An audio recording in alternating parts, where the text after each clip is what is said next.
Hello and welcome to episode 381 of the video show. Today I'm joined by a number of different voiceover artists. So this came about because somebody shared with me an option to use AI voiceover on videos. So I went onto the website, clicked on the video that was sort of explaining what it was, and it showed me like various different AI voiceovers.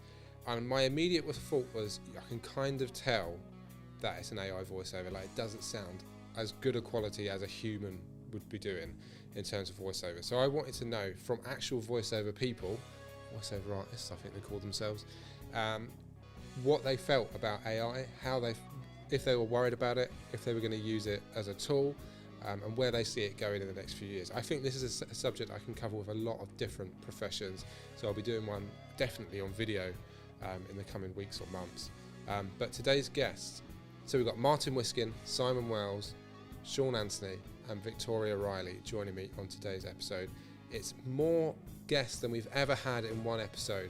So editing, I've just edited it and it was a lot of editing, but I hope you enjoy it. It's definitely the best sounding episode of the video show because everybody recorded their own audio, which is nice. Enjoy.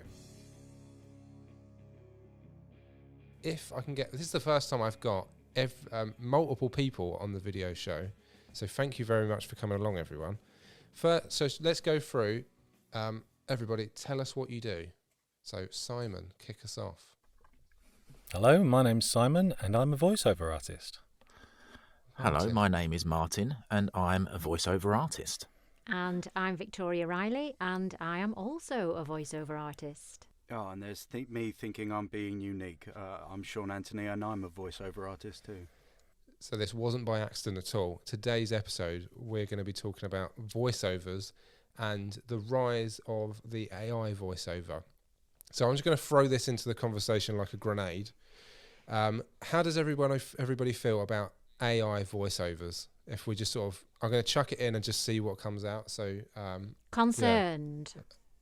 Concerned. It's the first word that comes out. Yes. What else do people think when I say that word? Mixed emotions. Okay, interesting. We'll come back to that. Martin?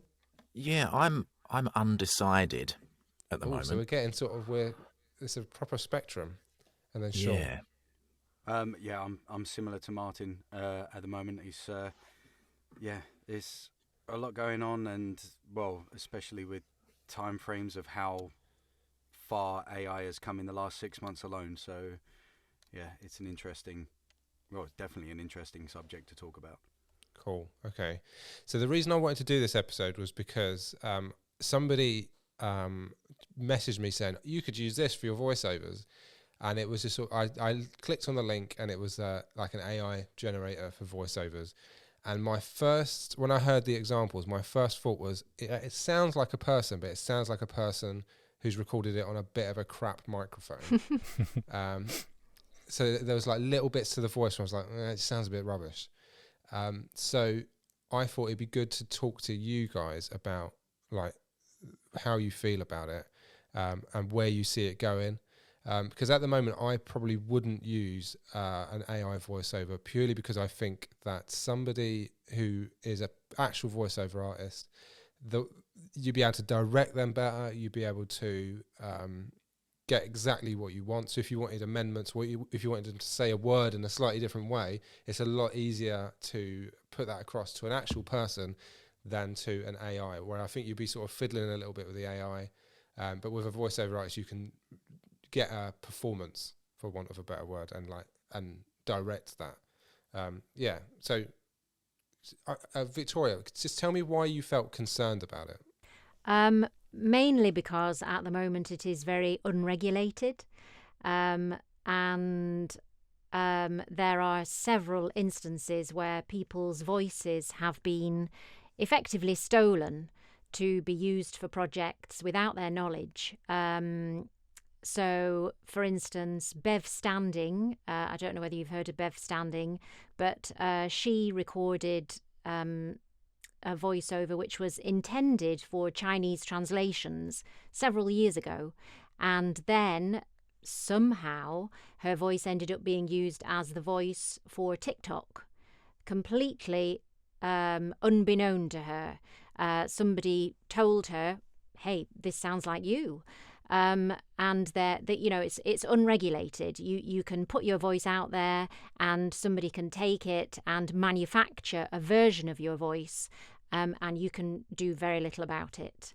At the moment, voices are not seen as something that can be copyrighted.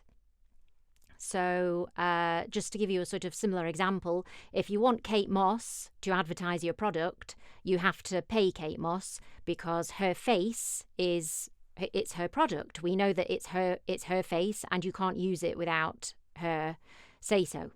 But your voice is not copyrighted, and it's a legal minefield. So yes, very, very concerned about the way that it's going, because it is damaging to voice actors in its current format. That's interesting. I'd never thought about that, but you're right. Like if you've recorded like a certain amount of audio, then anyone can take that and upload it to an AI and generate new versions of what you're saying. And not only that, it's very difficult to even prove that it is your voice once that happens. And your voice can be slightly changed. They can just maybe move it up or down a semitone, something like that, something just very slight. And then how do you actually prove that it is your voice? It's very difficult. Simon, you said you had mixed emotions. What are your mixed emotions? Well, I think it's kind of very similarly to what Victoria says. From a purely selfish point of view, I think I'm scared that it's going to take my job away, essentially. And I think a lot of us have similar concerns niggling in the back of our minds that one day this thing will be so good that you will be able to not tell the difference between it and us. And that's obviously worrying for all of us who have put endless hours and invested a lot of money into training ourselves to get this good, to do what we do for a living, and along comes a robot and replaces us. That's scary in anyone's shoes, isn't it? At the same time, I can sort of see that it's progress. I like tech. I like modernity. I like things that are clever. I've used some of these AI bots to create fantastic illustrations and even short scripts and things like that, and it is very, very useful. So I sort of like it from a user's point of view. And there are even, I think I know a couple of people who have used AI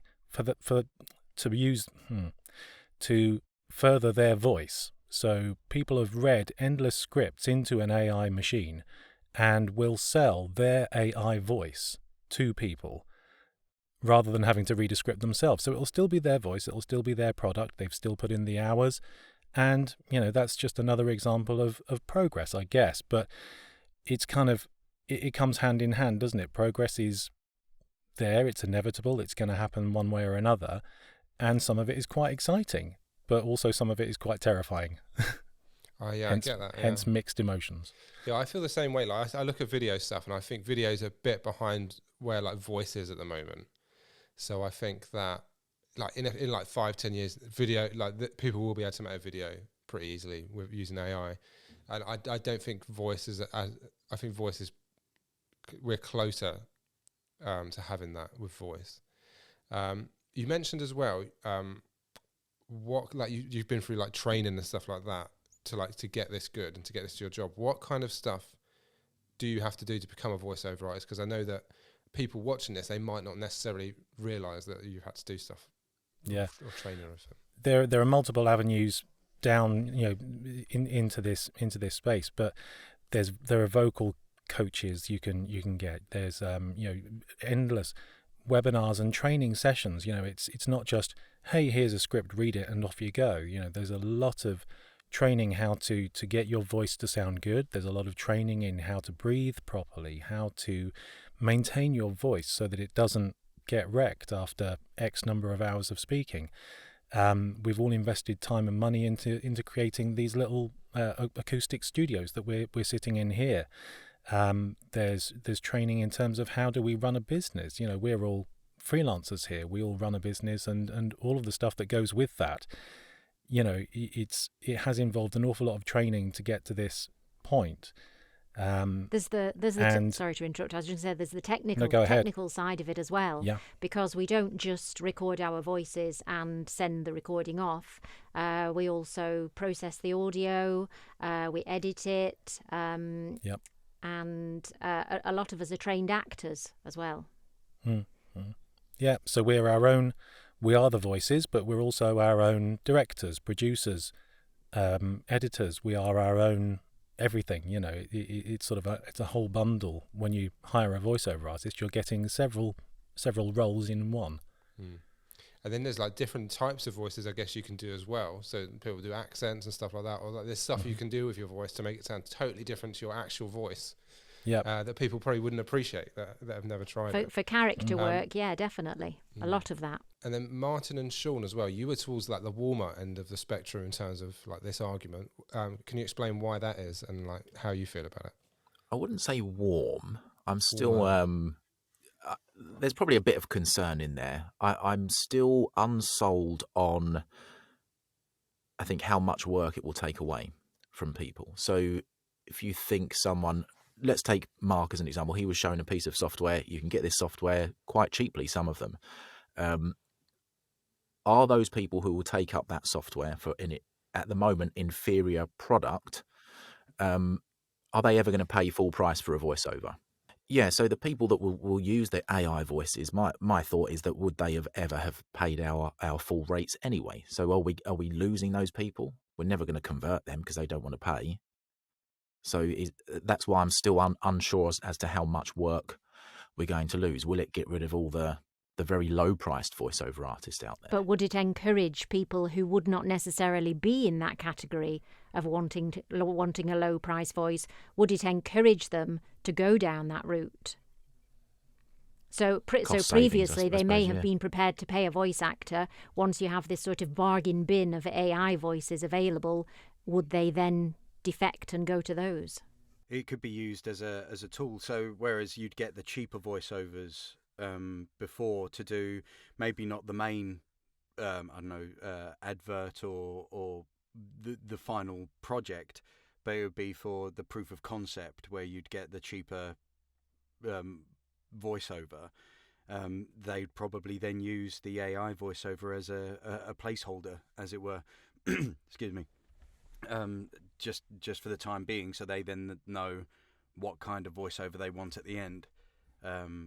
For once, but as you say, Martin, it was probably going to be pushing people out who are on the lower end of the price spectrum, which is then, in its own turn, that's where learner voiceovers is when they don't really know, they're not too confident on their skill level, so they're making themselves more attractive by charging slightly lower than other ones until they can get the experience and the quality that they want. So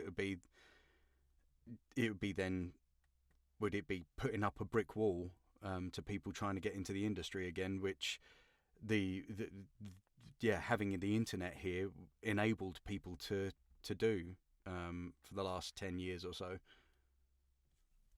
I hope that came through correctly. There's a lot of different angles, isn't there, to think about it from. Not just, because we've all been doing it for a number of years now, but I hadn't thought about people coming into the industry might find it even more difficult if they're, if they want to start at budget rates.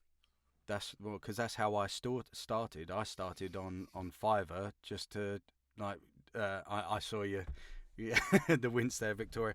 But I started on there to sort of, because I didn't have any clue of how to get into it or what I needed to do. So you start off, you do these crap jobs, you learn how to deal with like really difficult clients who want the world for nothing. So you learn to stick by your quality, you learn to just go, no, actually, and it's kind of like a baptism by fire on that kind of way. And I know it's really looked down upon in the industry, but it's the way that I saw it was kind of like an apprenticeship into like on top of learning through online and doing online courses and doing in-person coaching. I just used it as a sort of a means to an end, really, as a tool, which is probably another reason for what these AI are going to be. They're going to be a tool, especially if you look at sort of the photos and the pictures and the paintings that have come along in the past 6 months alone. They've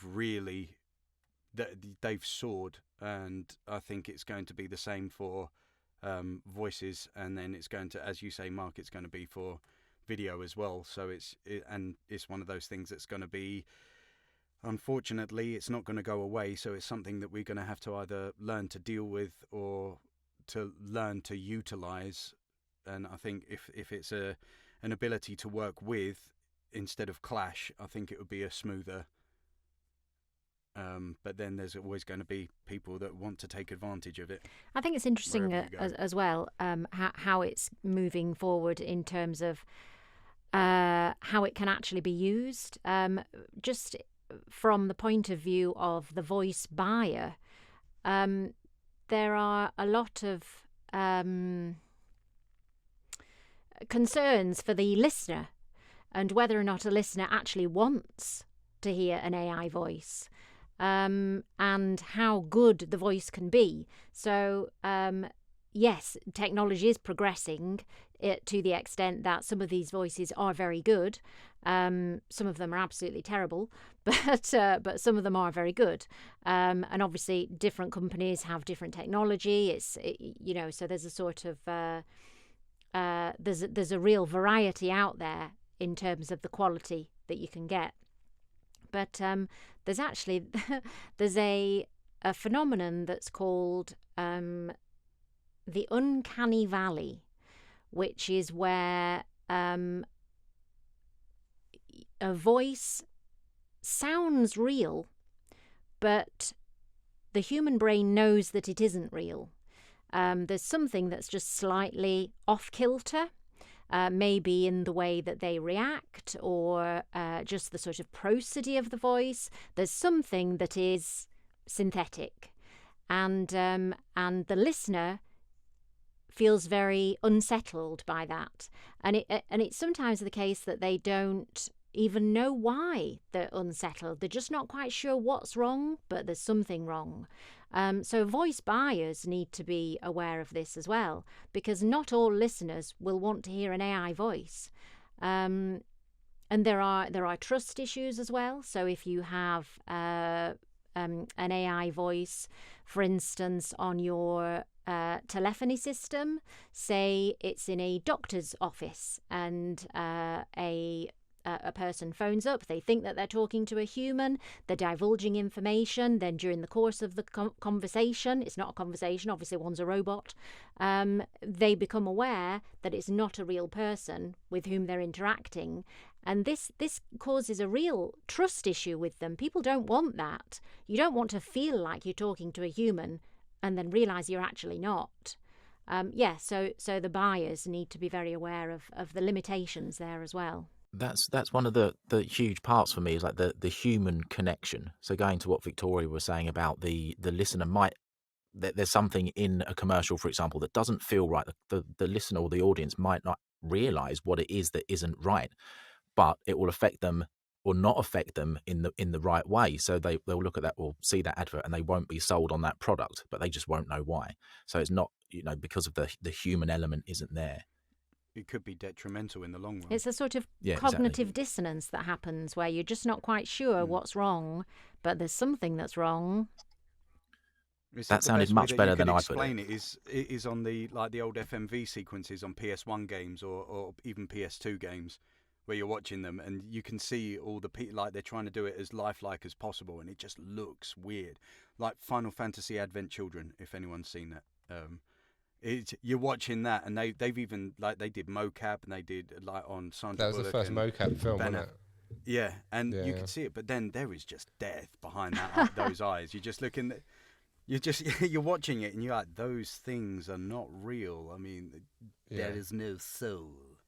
That uncanny valley thing with that Martin Scorsese made The Irishman, and he de-aged De Niro and Joe Pesci, and like you can tell it's like something's not Yeah. right there. Well, it's because they look younger, but they walk like old men. Yeah, Still. yeah. But it They did it. They're going to do it on Indiana Jones as well, but like I saw the Star Wars where he was in recently, The Force Awakens. Like the way he was running, it's like he's an old man now. So like if they de-age him, like it's gonna look really weird. yeah. And so your brain doesn't accept it. And so that's talking about the subtle differences which the general public may or may not be able to spot straight away. But then there are an awful lot of really, really cheap, very obvious versions out there at the moment, aren't there? You know, how many of us have rung up your utility provider and been greeted with, "Your call is important to us." No, it's not. Clearly, you can't be bothered to make me feel like I'm interacting with a human being, so it can't be that important to you.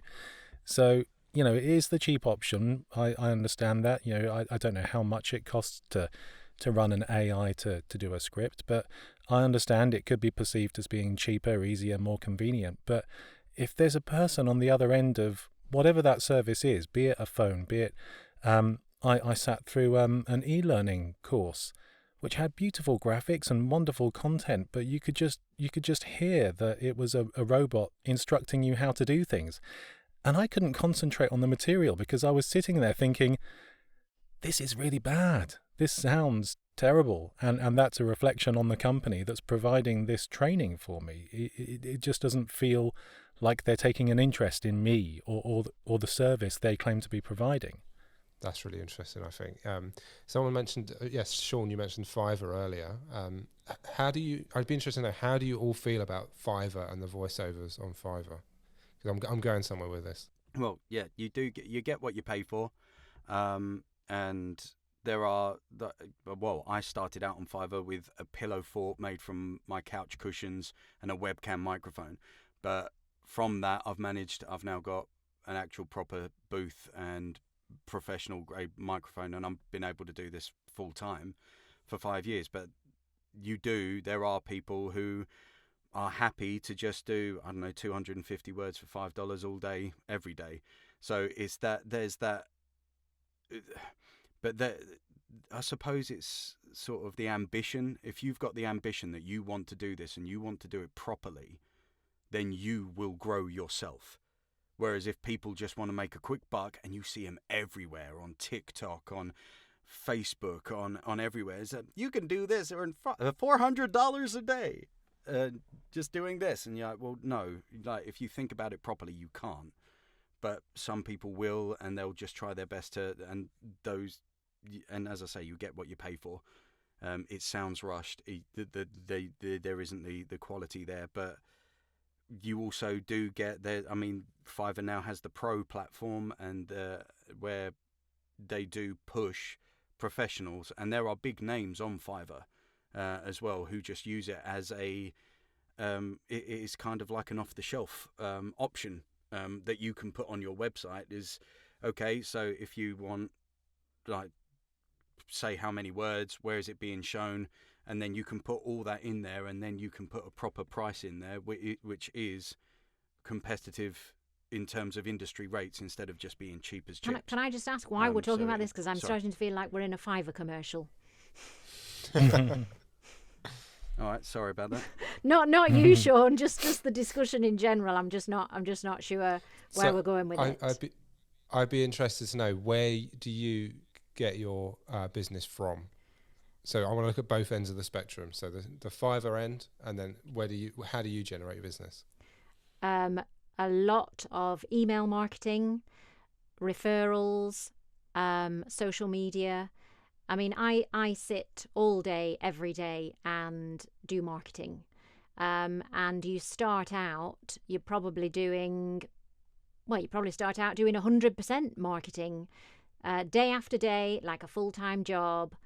And then gradually the percentage of marketing lowers and the percentage of voicing comes up, and you get this effect where you're starting to gradually do more voicing than marketing, but it is a long, hard slog. And as Simon was saying earlier, in terms of the training that we do, that's another thing that a lot of voices have gone through. we've spent a lot of money on training courses for marketing, the business side of it.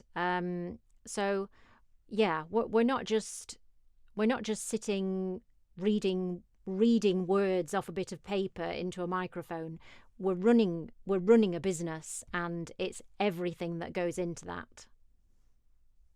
I'm just going to put. I do agree with you, Victoria, and I did also do emailing. I'm and sure. proper training, and I'm on P2Ps and stuff. I'm just not got. Yeah, I was just saying that's where I started, but I learned the true way. It's just interesting to hear different ends of it, because I was just telling someone about this episode, and he said, like, across the board, where he thinks AI will go is it will kind of replace the people that are on Fiverr, or like with voiceover, the people that are on Fiverr, people will go to AI instead of going to Fiverr. And with video, it will get rid of the people that aren't great at it. They sort of do it, they're fiddling around with it, they're doing it, but they're not serious about it.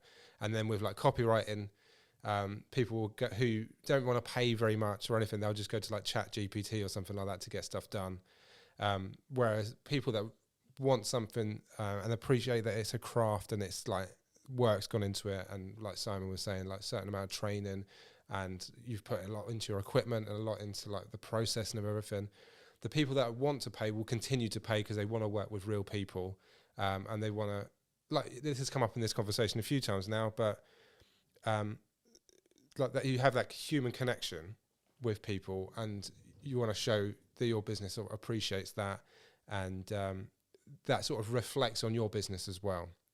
And I think that people that are already doing that will continue to do that. It's the people that don't want to spend any money will just go to AI resources for it. And then this has come up a few times as well. Do you think you'll use, like, because I'm sort of thinking about how I can use certain bits of AI as a tool, and the word tool came up loads. So where do you think you can use AI as a tool in the next, Martin? Well, I used AI as a tool today, and I used an AI voice as a tool for a social media post. So it was me having a conversation with an AI voice to highlight why a real voice is better. Yeah, so I've kind of used it in a slightly naughty way, I think, to kind of cuss down the actual software itself. But yeah, it is a tricky one. Can I just go back to the human connection part of it, like what you said just before that? Because I wanted to mention that I think the further I got into my voiceover career, that's what I realised from my perspective as well, was human connection in the business side of it was really important as well. So I think it was 2022, I think around 60 to 65% of my business came as a result of networking and then referrals from that networking. And yeah, so from both the audience perspective and the voiceover perspective, human connection is a paramount, I think.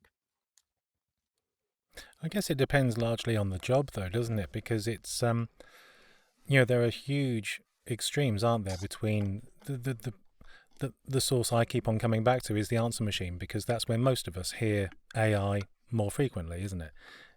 At the moment, we're not talking about Walt Disney using an AI to bring a vast spectrum of beautiful character voices and inject emotion, or to sing, or to properly act with AI. We're not talking about that at the moment. We're talking about functional, informational stuff where perhaps it matters slightly less that there isn't so much emotional engagement. But that's what we're talking about right now at the moment, and we all know how quickly these things progress and how much better they can get in a relatively short space of time.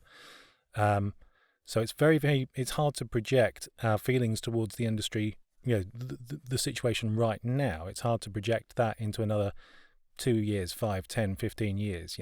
It's impossible to sort of say how good these things are going to get. But it's yes, no, go ahead.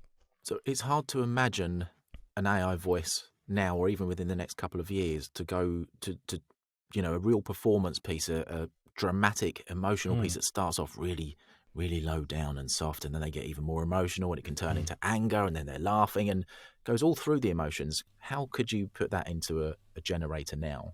Yeah, I mean, a performance. at the moment, because it's just sort of concatenated pieces of voice stuck together.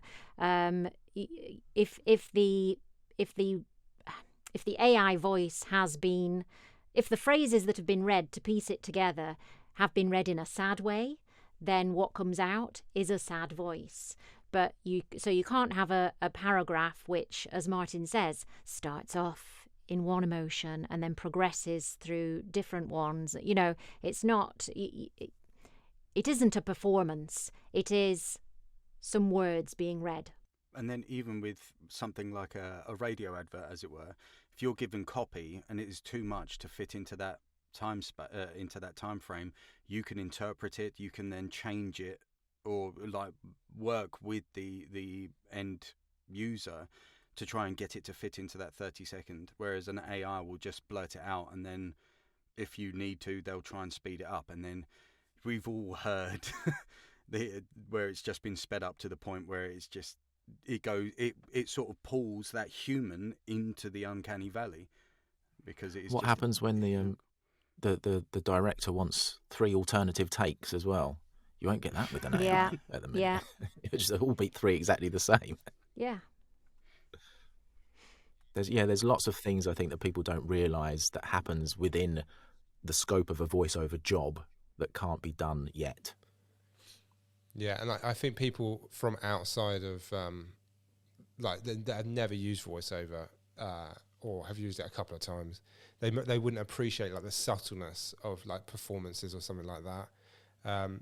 Because like there's certain, like when I listened to that AI, I was thinking like, if I hadn't clicked on that, would I know that's not a person?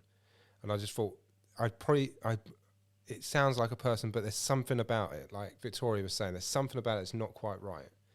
Because like the microphone just sounded a bit off, and there was something about it that just wasn't quite right. I wonder if the more that AI comes into the general public consciousness, I wonder if they will be, because I listen out for it because of what we all do. I try and spot them. I wonder if the more it comes into the public consciousness, like ChatGPT has, lots of people use that, that they will start listening out for it as well, and that will have, like we've said, a detrimental effect.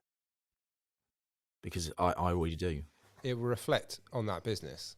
So if you're using it, like you've got to take what reflects on you. So like when I see the AI videos, like I can see them from a mile away that it's an AI video, because it's just about the movement of the person, the movement of the mouth, the movement of the eyes. It's just not quite. It's just it's not just not quite right. It just looks really wrong. So it's just go on, Sean. Sorry, if you thought about 5 years ago, or did you anyone remember the old whiteboard animations? Yeah. That you could see, and then like there were some good ones, but then you really saw some slapdash ones as well, and those ones would just jump out. And I think as Martin and everyone was saying, it's going to feel that same sort of way for the next so long, definitely, for sure. It'll be interesting to see where it goes, and I want to use it as a tool, because I think that like it, but I don't want to. I want to use it well as a tool. I don't want to use it as like a shortcut or anything like that. So just as I'm sort of curious, like aware of the time as well, but just to round off, and I want to sort of tell the viewers to get them to help them get in touch with actual people in terms of voiceover. So we just go around the room and just let us know like what's the best way for them to get in touch with you as well, just to round off the episode. So we'll start the same: Simon, Martin, Victoria, and Sean. We'll go in that order. Okay, you can have a look at www.simonwellsvo.com or on LinkedIn, on Facebook. Count some of the W's on that. There's about 6 W's. No, all the W's are important. Okay. You see, you wouldn't get an AI making a funny comment about how many W's there are. They just say it perfectly.